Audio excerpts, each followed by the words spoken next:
Let's get ready to rumble. This is your host, Steffi. Und damit herzlich willkommen bei Episode Nummer 56 von Buff Crit Loot, im Gaming News Podcast von brack.ch mit dem Nico und mit mir, Sally miteinander. Wir haben wieder Buff, natürlich auch Crit und Loot-Themen für euch am Start. Und zwar haben wir einerseits den Super Mario Movie, den ich in der Zwischenzeit natürlich auch gesehen habe, mit einem neuen Rekord. Wir haben Star Wars Jedi Survivor, wo anscheinend so gut ist wie der erste Teil. Im Crit haben wir ein kleines unschönes Thema, und zwar ein Review-Bombing für das Horizon DLC. Und zwar ein Thema Homophobes und we don't like at all. Im Loot haben wir natürlich auch wieder ein paar mega coole Neuheiten, Gaming und so. Gaming sowie Hardware im Loot, genau. Und das wäre so ein bisschen der Inhalt vom heutigen Podcast. Und dann würde ich sagen, starten wir. Let's go. Let's go! It's a me! Okay, gut. Let's go. Wir fangen an mit Lichtschwerter schwingenden Helden, und zwar mit dem Star Wars. Nein, das stimmt gar nicht. Wir fangen nicht an mit dem Star Wars, sondern wir fangen an mit dem Super Mario Movie mit einem Rekord. Steffi, es tut mir leid, ich habe dir das Thema gerade weggeschnappt. Das ist völlig okay. Ich habe schon gedacht, du kannst schon einfach weitermachen. Das ist okay. Nein, aber Super Mario Movie, ich weiß nicht, hast du ihn gesehen, Nico? Leider noch nicht. Da kann ich schauen. Er ist grandios. Also ich bin ihn vor 2 Wochen schauen und er ist wirklich nicht ganz voll Suchland. Egal. Und er ist grossartig. Also der Schluss ist ein bisschen Hustling, also es geht mir ein bisschen schnell am Schluss, aber es ist genial. Es hat so viel Easter Eggs. Du siehst die alle gar nicht beim ersten Mal durchschauen. Also ich glaube, du musst den Film mindestens 2 Mal gesehen haben, damit so 3/4 von der Easter Eggs überhaupt mitbekommst. Aber es ist grandios. Es hat auch, also ich muss wirklich sagen an dieser Stelle, sorry, aber Peach ist einfach eine Goddess. Sie ist so badass und so genial. Und zusammen mit dem Röckchen und den grossen blauen Augen und dem Krönchen, es ist einfach so lustig. So eine witzige Kombo. Und natürlich haben wir auch den einen oder anderen Fremdschäm-Moment, aber durchaus beim Bowser. Ich wollte euch natürlich nicht spoilern, aber es ist so witzig. Also, wir sind im Kino wirklich fast verreckt vor Lachen. Und ja, es hat lustigerweise, wir sind am Nachmittag gegangen und es hat deutlich mehr Erwachsene gehabt als Kind. Also, der Film weckt durchaus Nostalgie bei allen Leuten, also vor allem so in meiner Generation. Und für die Kids ist es halt wirklich einfach auch ein mega cooler Film zum Schauen. Wir haben auch noch mit der einen geredet, die dort arbeitet, die Tickets kontrolliert. Und sie hat auch gesagt, so, es hat so viele Erwachsene in diesem Film jeden Tag. Also es ist, glaube ich, für alle, also wirklich für alle ist das ein geiler Film. Außer du bist so 4, ich glaube, dann schnallst du nicht so wirklich, um was es geht. Aber er fährt schon so genial an! Er fährt schon so genial an. Also ich kann ihn wirklich empfehlen, jeder, der einfach ein bisschen Gaming- oder Game-Enthusiast ist oder einfach auch ein bisschen Nerd, geht ihn schauen. Er ist grandios. Er ist wirklich so, so lustig. Da muss ich den unbedingt noch gehen. Yes, Hey, yes. hey. Und, also ich meine, sind wir ehrlich, es ist die beste Werbung für Gaming. Sind wir ehrlich? Es ist die beste Werbung für Gaming. Und das Beste ist natürlich, er hat mittlerweile sogar einen Rekord geknackt. Und zwar hat der Film, also Super Mario Movie, hat innerhalb von 26 Tagen über 1 Milliarde $1 eingespielt. Wahnsinn. Shit. Und das heisst, ist... also es ist der erste Film vom Jahr 2023, wo eben die magische 1 Milliarde Marke geknackt hat. Und seit Corona, also seit 2020 oder beziehungsweise Corona hat 2019 angefangen, ist es erst der 5. Film, wo die Milliardenmarke geknackt hat. Also so der $1 Billion Club ist Spider-Man No Way Home, Top Gun Maverick, Jurassic World Dominion und Avatar The Way of the Water. Und ja, jetzt Way of the Water. Und jetzt, ja, Mario. Super Mario. Hure geil. I love it. Ich finde es richtig cool. Okay, Steffi, Mhm. ich verspreche dir, bis nächste Woche habe ich noch gesehen, dann können wir zusammen drüber reden. Okay, ist gut. Deal. Erinnere dich daran. Ja, Und ist gut. vor allem, was auch genial ist, gut, andererseits, ich weiß nicht, ob das so schwierig zu erreichen ist, aber auf jeden Fall ist der Super Mario Movie mittlerweile der grösste Videospielfilm aller Zeiten. Also wirklich die erfolgreichste Filmadaption von einem Game. Aber wie gesagt, ich weiß nicht genau, wie schwierig das ist, den Rekord zu knacken. Ich glaube, die beste Filmadaption, die ich bisher so ein bisschen mitbekommen habe, also ja, ist Prince of Persia habe ich sehr, sehr, sehr gut gefunden.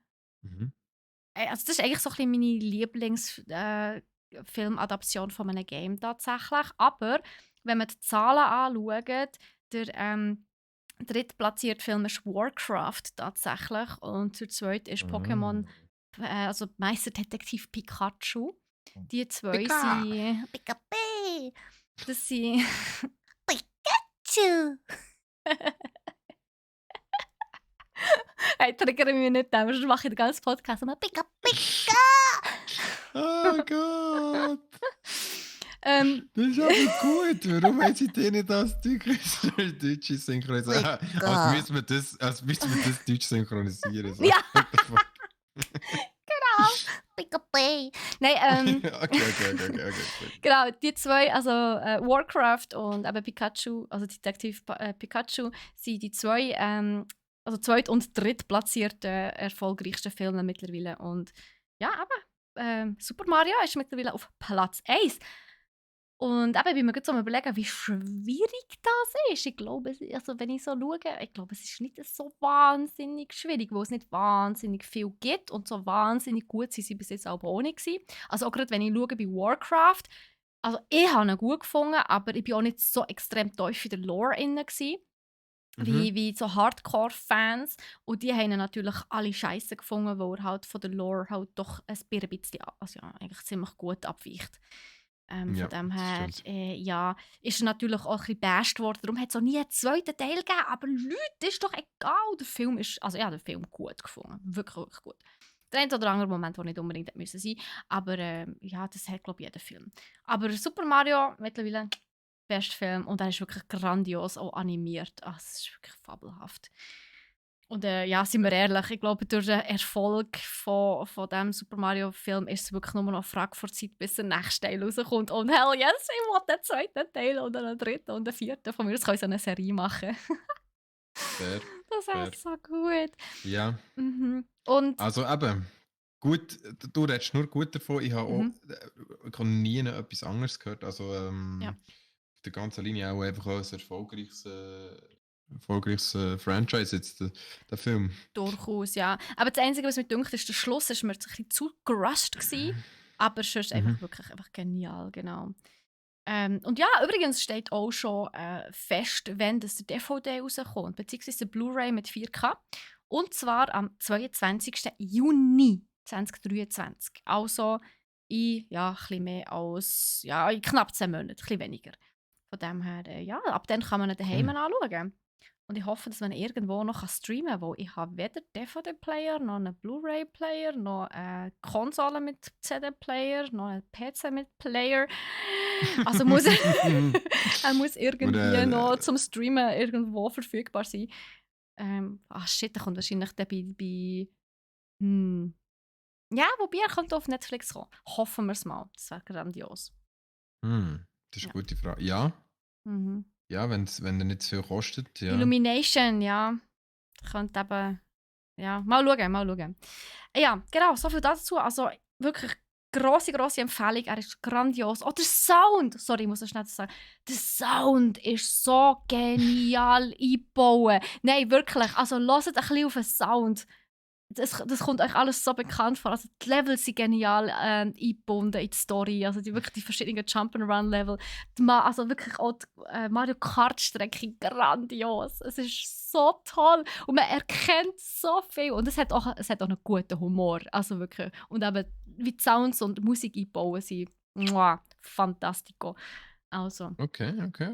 Also jetzt hast du gut Werbung gemacht. Ja, total. Also, Werbung fertig. Jetzt gehen wir zur nächsten Werbung.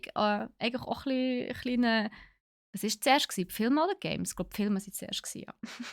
Warte schnell, von was redest du genau? Ich weiss nicht, von was rede ich. Von meinem Thema? Vielleicht, von meinem Thema? Ja. Das wäre ja natürlich jetzt sehr geschossen, wenn du jetzt dort fragst, ob die Games oder die Filme zuerst waren. Ich hoffe, du machst dort einen kleinen Scherz oder einen Witz und das ist nicht die Ernst. Okay, gut. Was war denn zuerst, Steffi? Jetzt noch die Frage zurückgegeben. Selbstverständlich Filme. Gut. Gut. Ja, natürlich sind zuerst Filme gewesen. Und Steffi will da auf was anspielen, nämlich auf ja genau, Star Wars. Es ist soweit, der nächste Teil vom Star Wars RPG ist draussen, und zwar Star Wars Jedi Survivor heisst es. Und das ist die Fortsetzung vom ersten Teil, wo ja eigentlich schon gut gefeiert ist worden, wo die Leute gerne gespielt haben. Ich habe es leider selber nie gespielt. Es ist wirklich, das Problem dort ist eher gewesen, dass ich keine Zeit hatte. Und ich habe es gerne gespielt. Ja, ich habe keine Zeit gehabt, um das Spiel zu spielen. Ich habe es wirklich gerne gespielt. Ich habe keine Zeit gehabt, ich habe mir nie Zeit genommen. Und es regt mich auf, weil jetzt, wenn ich die Fortsetzung anschaue, denke ich so, man kann in die Story eintauchen, man hat sich das können, reinziehen und man hat das können spielen. Und ja, ich habe es nicht gemacht. Und jetzt regt es mich auf, weil der zweite Teil sieht mega gut aus. Ich habe nachher ein paar Reviews gelesen, natürlich auch ein bisschen Reviews geschaut zum neuen Teil.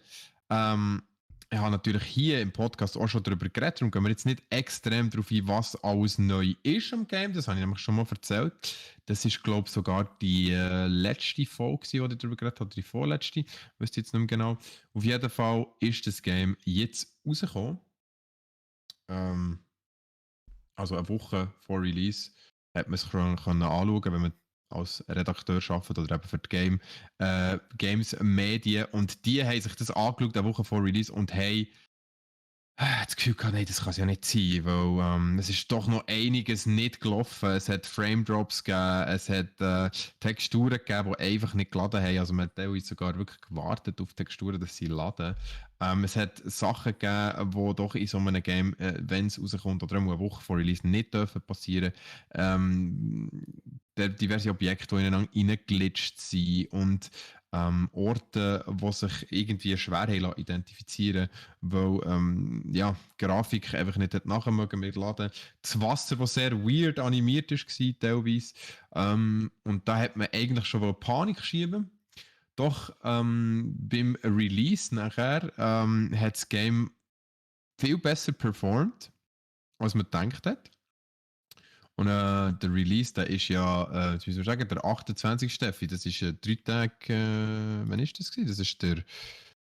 Das ist, glaube ich, Donnerstag. Der Freitag, der letzte Freitag. Im letzten Freitag ist es gedroppt, genau. Der letzte Freitag ist es gedroppt. Und auf zwei müssen wir sagen, du, aber das ist ja krass. Was hat die jetzt schnell hergebracht in einer Woche? Die haben schnell alles... eine Crunch-Time gehabt. Die haben auch sich reingeklemmt, dahinter geklemmt und ich wollte etwas sagen, man sagt ja da umgangssprachlich etwas rausgenommen, oder? Damit das Zeug wieder, damit das Zeug performt, oder? Und die haben ganze Arbeit geleistet, man kann es spielen, man hat viel weniger die Frame Drops, es sieht einigermaßen gut aus. Ich sage extra einigermaßen gut, weil es könnte besser aussehen, hätten sie halt nicht jetzt ein paar, wie soll ich sagen, hätten sie es nicht müssen abbrechen jetzt auf halt so, dass es halt performt, wenn es rauskommt. Oder? Das ist ja immer das Gleiche. Du willst ein Game, dass es mega nice aussieht und nachher passiert halt Folgendes, du kommst in Stress, du musst gleich releasen, du merkst, Scheiße, eine Woche vorher, es performt noch nicht, die Leute fangen schon an zu stänkern, was machst du? Du cuttest natürlich dort, wo du kannst cutten, oder? Und das ist halt bei den Sachen, die halt nachher nicht mehr mega genial aussehen, sondern nur noch genial. Aber ich meine, im Allgemeinen haben wir jetzt Reviews reingezogen und die sind eigentlich durchgehend gut. Es ist ein Game, das an die Story anknüpft, die vorher war. Die Hauptfigur ist natürlich die gleiche. Der rothaarige Held, wo, wie ich ja schon mal gesagt habe, die Vorlage ist der junge Schauspieler gewesen, der schon im Shameless gespielt hat. Geht es googeln, das ist wirklich mega lustig. Ich finde es immer noch mega lustig. Und es sieht eigentlich vom ganzen Aufbau her eigentlich sehr ähnlich aus wie das erste. Neue Sachen sind, dass man zum Beispiel kann, zu den Waffen dazu, die man hat schon können spielen, also die Doppelschwerter und jetzt neu eben auch noch das Kylo Ren Schwert mit unter dem Wie schönen, ein T, so. ja, einfach das Claymore. Man hat wirklich so ein grosses Lichtschwert, das halt aussieht wie ein Schwert mit dem Schutz unten dran. Und zudem dazu kann man jetzt halt auch noch den Blaster spielen. Der Blaster kann man kombinieren mit dem Schwert und das ist mega lustig. Das heisst, man kann wirklich Hiebe verteilen und dann blasten, wieder Hiebe verteilen, blasten. Das Ganze ist sehr taktisch vom Kampf her. Das heisst, man muss viel parieren, blocken, parieren, zurückschlagen, im richtigen Moment ausweichen. Also erinnert mich ein bisschen an Sekiro mit einem Lichtschwert. Das ist wirklich eigentlich noch recht cool. Man wird so ein bisschen zum Science-Fiction-Samurai, was ich eigentlich wirklich noch cool finde. Also das Kampfsystem ist sehr cool. Was aber ein bisschen chaotisch wird, ist, wenn viel Gegner sind, dann verliert man ein bisschen den Überblick, weil man einfach auch mega schnell zugepumpt wird von verschiedenen Angriffen und dann nicht mehr so wirklich reagieren und alles blocken kann. Aber im Allgemeinen sieht das Kampfsystem sehr cool aus. Neu ist auch, dass man Charaktere, die man begegnet im Spiel, kann man für seine Bar rekrutieren. Bar ist so wie so eine Base, die man hat. Und in dieser Base kann man nachher Leute, die man auf dem Weg trifft und in dieser Almost Open World trifft, kann man rekrutieren und die werden dann in der Bar auf einem warten. Das heisst, das kennt man von anderen Spielen, man kommt dann immer wieder dorthin zurück, redet mit diesen Leuten und kann nachher bei diesen Leuten eben Verbesserungen machen. Man kann beim einen kann man Minispiel spielen, bei einem kann man einen Garten pflanzen auf der Bar oben drauf, auf dem Dach. Also sie haben sich dort auch noch etwas dazu überlegt, was ich eigentlich auch noch cool finde.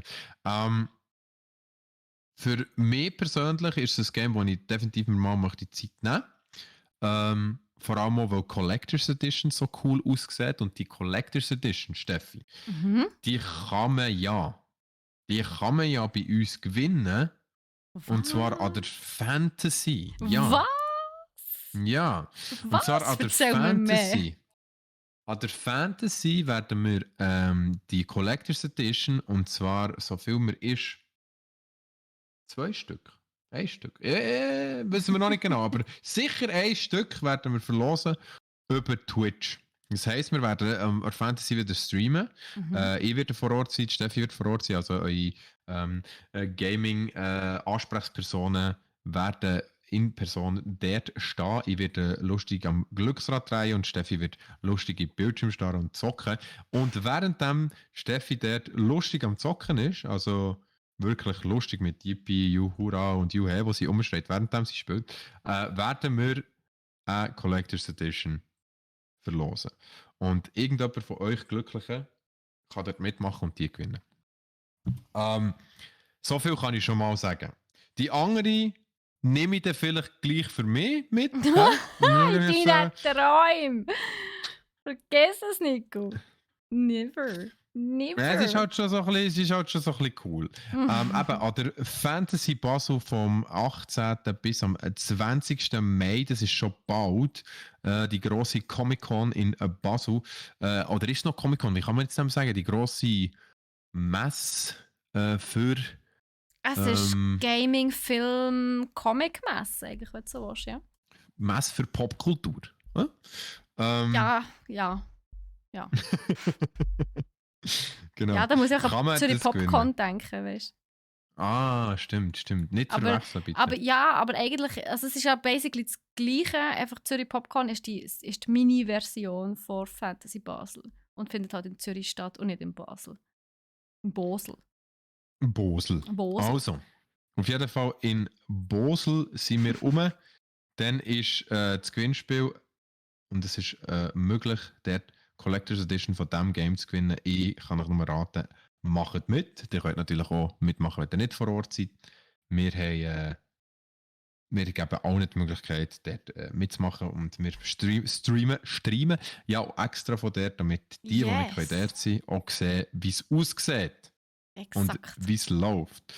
Also, be there or be not there and don't be square. Und vor allem nicht better be queer, oder Steffi? Du, das ist jedem seine eigene Entscheidung. Und genau das ist ein bisschen das Hauptproblem, dass da gewisse Leute irgendwelche Meinungen haben. Also, Die Überleitung. ja, wunderschön. Ja, dann wären wir auch schon im Crit tatsächlich. Meine Liebe, also, schnell etwas an dieser Stelle. Jeder darf seine eigene Meinung haben, aber jeder darf auch seine eigene Sexualität haben. Und die darf Meinungen haben, ja, aber behaltet eure Meinung, wenn sie nicht nett ist für euch. Es hilft wirklich niemandem. Echt, dass wir das schon kurz am Anfang gesagt haben. Es ist nämlich mal wieder einmal passiert und sorry, aber ich finde es einfach so hure fucking uncool, dass ein Game, das wahnsinnig, wahnsinnig gut ist, einfach homophobisches Review-Bombing hat müssen erleben, weil man in einem DLC herausgefunden hat, so hey, die Hauptfigur ist lesbisch. Wow. Also, dass es immer noch Leute gibt, die sich dass es immer noch Leute gibt, die sich da online müssen zusammenraufen und das Game dann wirklich mit negativen Reviews und Bewertungen einfach halb zerstören. Also ich meine, einfach nur mal als kleines Beispiel. Der User Score auf Metacritic von Horizon Forbidden West ist bei 7,493. Also bei 7493 positiven Bewertungen. 650 waren unentschieden und 1621 waren negativ.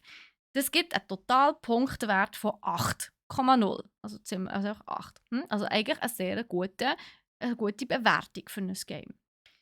Jetzt, Horizon Forbidden West DLC Burning Shores, hat man jetzt announced, dass eben, also beziehungsweise gibt es eine Szene, und ich komme dann später noch zu dieser Szene, wo man sieht, dass die Aloy, also die Hauptfigur von Horizon Forbidden West, sich verliebt hat offenbar oder eine Liebelei hat. Es gibt nämlich eine Kussszene. Oh mein Gott, Leute, eine Kussszene! Kussszene, ja. Mit einer anderen Frau, genau. Und aufgrund von dem gibt es Tausende von Bewertungen mit 0 Punkten. Und durch das ist das DLC auf gerade mal 3,2 Punkte von 10 hochgekommen.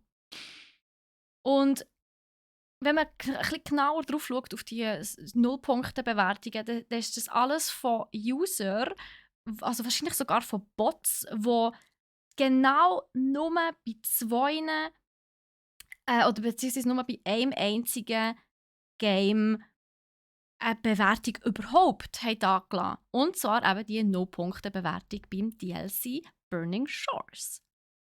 So. Und da muss ich nochmal sagen, so, hey Leute, lasst doch die anderen Leute einfach leben.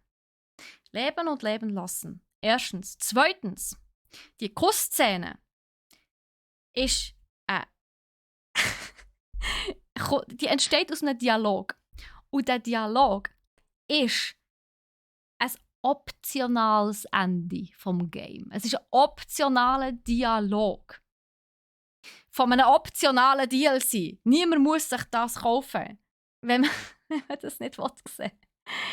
Und ich verstehe es einfach nicht. Es ist so peinlich. Also es tut mir leid. Also, wow, in welchem Jahrhundert leben die Menschen? Sorry. Also, und ich bin wirklich... Es hat einen Beitrag gegeben online und ich bin dort ein bisschen im Forum lesen und es ist also wirklich teilweise, also die Kommentare in diesen Foren ist im Fall himmeltraurig.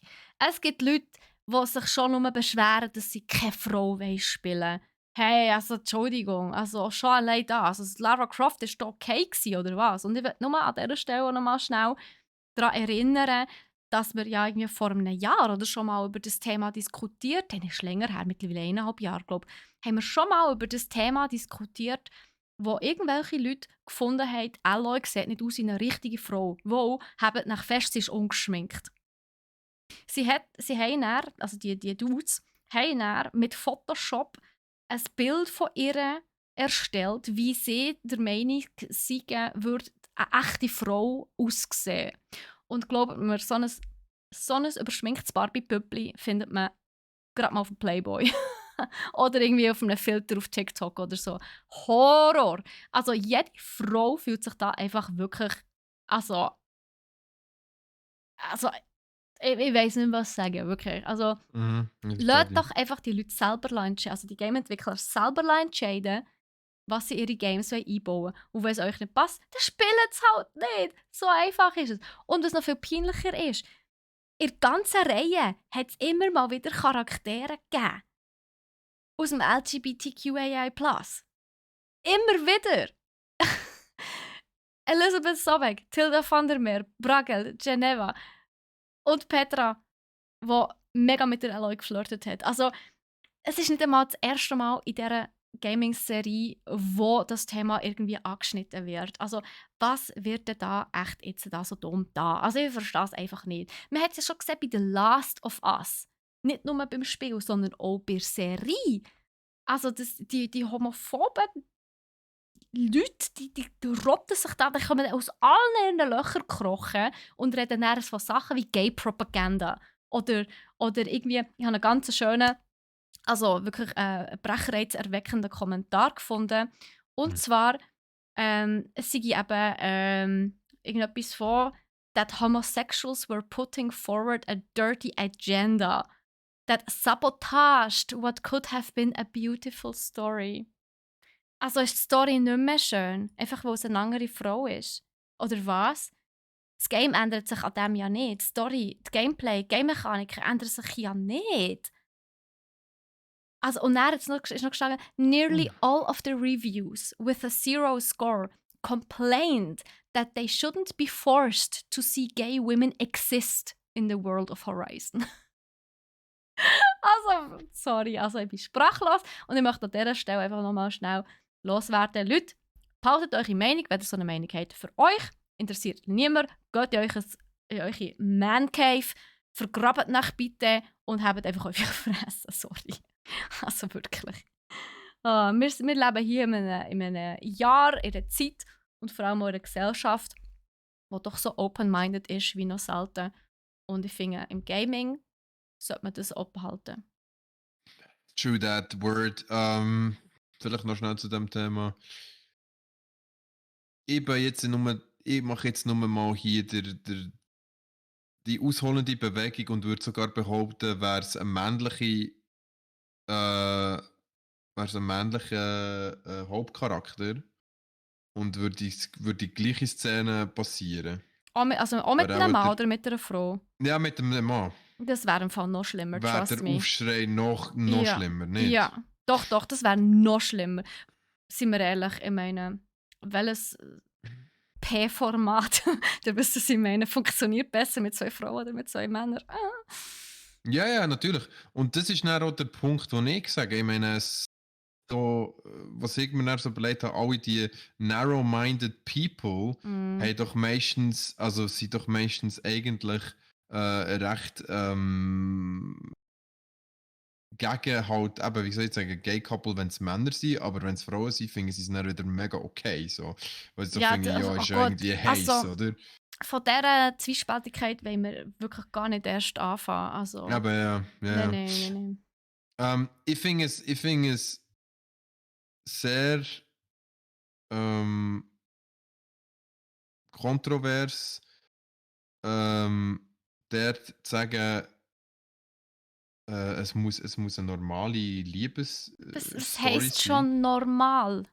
Es ist ja, aber genau, es ist ja nicht einmal mehr normal. Genau, es muss eine herkömmliche, altertümliche Liebesbeziehung sein zwischen Mann und Frau. Traditionell. Traditionell, weil irgendwie der Fundamentalismus ist im Gaming halt einfach wirklich fehl am Platz. Es ist nicht Absolut. der Ort, wo man auf auf Sachen, die aus der Vergangenheit, ja, ausser vielleicht historisches Zeug, ja, auf jeden Fall. Aber es ist ja Aber nicht auch dort, ich historisch, meine, es man spielt ja hat, in der ja, Postapokalypse, also in ja, Zukunft. genau.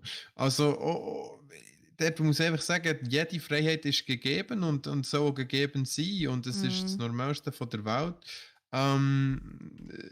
dass sie Leute wie die Steffi und ich und wie dir da außen genau gleich, es gibt dort keinen fucking Unterschied und es macht das Game nicht besser oder schlechter, sondern es macht einfach eine Story vielleicht ein bisschen anders und vielleicht ein bisschen sogar schöner oder anders wirkend und hey, bitte kommt raus aus dem. Also es braucht niemand mehr. Also es braucht wirklich niemand mehr so einen Hass. Es ist wirklich, Ich es finde es braucht einfach, niemand. ich finde es einfach unglaublich traurig, dass wir immer noch die Diskussionen haben.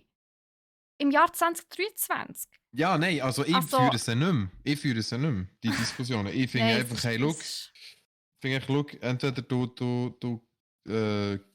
oder gang von einer einsamen Insel leben von mir aus, aber sonst gewöhnst du dich halt einfach daran, wie es genau. läuft. Oder eben vergrabt dich in deiner Höhle. Für den Rest von deinem Leben und komm bitte nie mehr vor. Aber dann lösch schon Internet, bitte. Also, Bitte löscht Internet. sie sagt ja. hey, egal was machst, bitte lösch Internet. Ja, lösch Internet. Aber nicht das Gesamte, nur sein eigenes. Dann siehst du so, tut er so der Edge löscht auf dem Desktop. Oh ja, Internet gelöscht.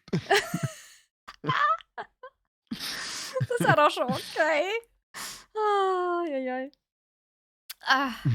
Ja. Also, ihr dürft euch, ihr dürft uns auch wirklich mega gerne eure Meinung dazu zukommen, sofern sie unserer entspricht. Alle anderen akzeptieren wir nicht. Ja, das ist ein bisschen heftig, Steffi, aber Nein, ich habe doch am Anfang gesagt, jeder darf seine Meinung haben. ja. Ich bin einfach der Meinung, heutzutage sollte man einfach die Leute sein, wie sie gerne selber möchten sein. Und man muss sich doch nicht in die Lebensart und Weise von jemand anderem einmischen. Und also, ganz ehrlich, wenn sie sich irgendwie als Babysel fühlen, weil jetzt ihre ein Hauptcharakter von einem Game, mit der sie sich wahrscheinlich eh nicht identifizieren können, weil sie eine Frau ist und sie sind ein Mann, äh, also wirklich, dann lasst es einfach sein. Also das spielt halt das DLC nicht. Hey, es ist ein DLC, es ist optionaler, also freiwilligen zusätzlichen Content, wo man sich noch dazu kaufen kann. Und die Schlussszene ist sogar, also der Dialog mit der Schlussszene ist sogar nochmal optional. Also es ist doppelt optional. Niemand zwingt sie dazu, dass sie da mitmachen müssen. Ja. Ja. Ja, so viel dazu. Aber ist gut, der Rant haben wir gebraucht. Wussa! Der Rant haben wir gebraucht, Steffi, das ist schon gut. Ja, also das muss mal gesagt sein. Also ich glaube, so einmal im Jahr ist so ein Rant ganz okay. Also, ja, für dieses Jahr haben wir es gehabt. Von dem her, Ja. fair enough. Ja. Fair. Gut, schön und, also nicht schön, aber schön haben wir darüber geredet nochmal. Ausser du hast noch etwas, Steffi, bist du durch, oder? Mein Rant ist durch. Die Rant ist durch, okay. Ja, dann ist es so, dass ich eigentlich ein Thema hatte, und zwar hätte ich gerne über Remnant 2 geredet, aber da ich von unserem Spezialist für Games, dem Sean, wo unser absolut Hero ist hier bei uns, was Games betrifft, und auch Konsolengott, hat mir leider nicht wirklich eine Antwort geben. Darum würde ich jetzt das Thema doch nicht anschneiden, Steffi, weil ich nicht genau weiss, werden wir das Game im Shop haben oder nicht. Und es wäre ja fies, die Leute hier anzuteasern. Also genau das, was du jetzt gemacht hast, GG. Hirnzellen -3 ist gut. Nein, aber ich meine, sie wissen ja noch nicht, um was es geht. Darum ist es ja gleich. Also, weißt du nicht. Das ist eine Logik. Nein. Auf jeden Fall. Lernkurve horizontal. Ja, aber ich weiß nicht, wo die Steffi die Sachen gerade hat. Sie liest nebenbei, glaube ich, einfach irgendwie Ja. Tipps, wie sie. Ich habe einfach den Chat Genau. gelesen. Von unserem Ja. Livestream. Wir sind im Podcast, niemand sieht den Chat im Livestream. schon. Hey, wir müssen da bitte auch noch schnell professionell bleiben. Sagst du, wo ein Gut. Thema anschneidet, das nicht mal im Podcast vorkommt, Bravo. Das ist ein Thema, das ich noch schnell wollte sagen, ich hätte noch mega gerne etwas darüber erzählt. Also weißt du, ist mir das schon wichtig. Ja, gleich. schauen wir es das nächste Mal an. Also, Genau. falls ihr wollt wissen, um welches mysteriöse Game das es geht, dann müsst ihr einfach in 2 Wochen nochmal vorbeikommen. Genau. Gut, dann würde ich sagen, wir gehen jetzt in Loot. Nico, hast du etwas gekauft? Steffi, ich muss dir ganz ehrlich sagen, ich hätte gerne. Aha. Ich hätte mir gerne etwas gekauft, aber ich habe leider gar keine Zeit gehabt, mir etwas zuzulegen und es zu spielen. Mhm. Von dem her, nein, ich habe mir wirklich nichts gekauft. Warte aber tatsächlich auf das Lego 2K Drive, wo ich schon ein bisschen geschwärmt habe. Davon. Und bin auf jeden Fall sehr gespannt auf die nächsten Games, die dann noch so ein bisschen angekündigt sind. Ich behalte meine Augen offen. Aber gönnt in dem Sinn leider nein. Bei dir? Ich habe mir ein Rosmarinöl gekauft, aber das wär's ja gerade schon gewesen. Jetzt gemeint betreffend Games. Ja, ich weiß eigentlich natürlich schon. Nein, ich habe mir das auch nicht gekauft, aber ich warte sehnsüchtig auf meine Limited Edition, also auf meine Collector's Edition von Tears of the Kingdom, zusammen mit dem Controller und der Hülle für die Switch. Und dem Amiibo. Darf ich nicht vergessen. Ich vergesse es jedes Mal. Aber genau, wir haben natürlich Neuigkeiten bei uns im Shop, die wir euch nicht vorenthalten wollen. Und zwar ist das einerseits Minecraft Legends. Und zwar habe ich das letzten Freitag im Stream hier bei Brack.ch auf dem Twitch-Kanal angespielt. Die ersten 2 Stunden. Und bist positiv überrascht gewesen, ja, oder? ja, ich muss wirklich sagen, also ich weiß nicht, also ich habe wie gut, ich muss auch zugeben, ich habe keine Erwartungen gehabt. Weil ich selber bin jetzt nicht jemand, der gerne Minecraft spielt. Minecraft an sich sagt mir nichts. Ich habe gerne Story-Games. Und wenn ich da in ein Sandbox-Game geschmissen werde, ohne Story, wo ich einfach muss Klötzchen zusammenbauen, ist das überhaupt nicht meins. Aber nein, Minecraft Legends ist genau das Gegenteil. Es spielt zwar im Minecraft-Universum, aber du hast eine Story und du musst nichts selber bauen. Das ist für mich wirklich extrem positiv überraschend gewesen. Und mir hat tatsächlich, also ich habe es echt spassig gefunden. Also muss ich echt sagen, du hast eine Mission, es ist nicht super schwierig und du musst auch nicht verstehen, wie Minecraft funktioniert. Also klar, es ist sicher von Vorteil, wenn man es weiss, aber es spielt keine Rolle, wenn man es nicht weiss. Man kommt sehr schnell ins Game rein, die Story ist voll chillig. Also von dem her, also es ist basically mal wieder befreit Welt vom Bösen, aber es ist echt cool gemacht. Also ich hatte Spass gehabt. Durchaus. Cool. Genau. Ja, es hat wirklich auch cool ausgesehen. Also ich habe ein bisschen zugeschaut und ich habe es mega lustig gefunden, wie du da die Golems gemacht hast. Die sind geil, ja, die Golems sind so süß. Der hat irgendwie rumgerannt und ja, Wasser es gibt einen rumgeschossen. Heiler, genau, der Moos bedeckt. Aha. Das ist der Healer und es sieht auch aus, als würde er brüllen. Es ist echt cute. Okay, ich sehe wie. Genau, und ja, Ja. eben Minecraft Legends gibt es tatsächlich für PC, PlayStation 4 und 5, für Nintendo Switch und für sämtliche Xbox Series und beziehungsweise Xbox One. Genau. So viel dazu. Dann haben wir Yes. nochmal ein neues Game, und zwar MotoGP 23 Day One Edition. Auch das gibt es für PlayStation 4 und 5, für die Nintendo Switch und für die Xbox-Konsolen. Da geht der ab, der Da Töff. geht er richtig ab, genau. Also wer gerne Töff fährt, es ist ab dem 9. Juni ist das bei uns im Shop erhältlich. Aber man kann es, glaube ich, soweit ich weiß, schon vorbestellen. Töffli-Buben, jawohl. Ja, also. Etwas für Töffli-Buben. Dann haben wir noch etwas für die Nintendo Switch, und zwar Samba de Amigo Party Central. Oh, Party Central! Party Central, genau. Das ist mein Game! Es ist ein Musikgame, also von dem her... die Maracas.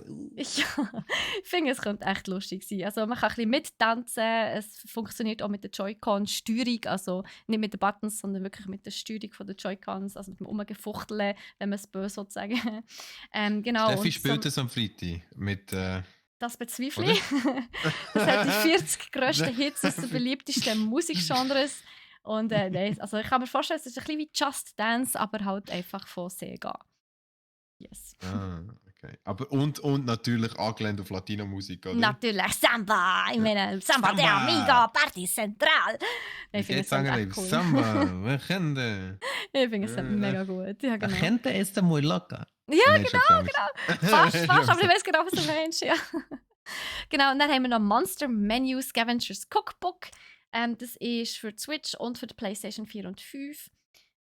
Ja, ich weiß nicht genau, ehrlich gesagt, es ist so ein Anime-Spiel. Ich weiß nicht, was man genau damit machen kann. Aber ja, kochen?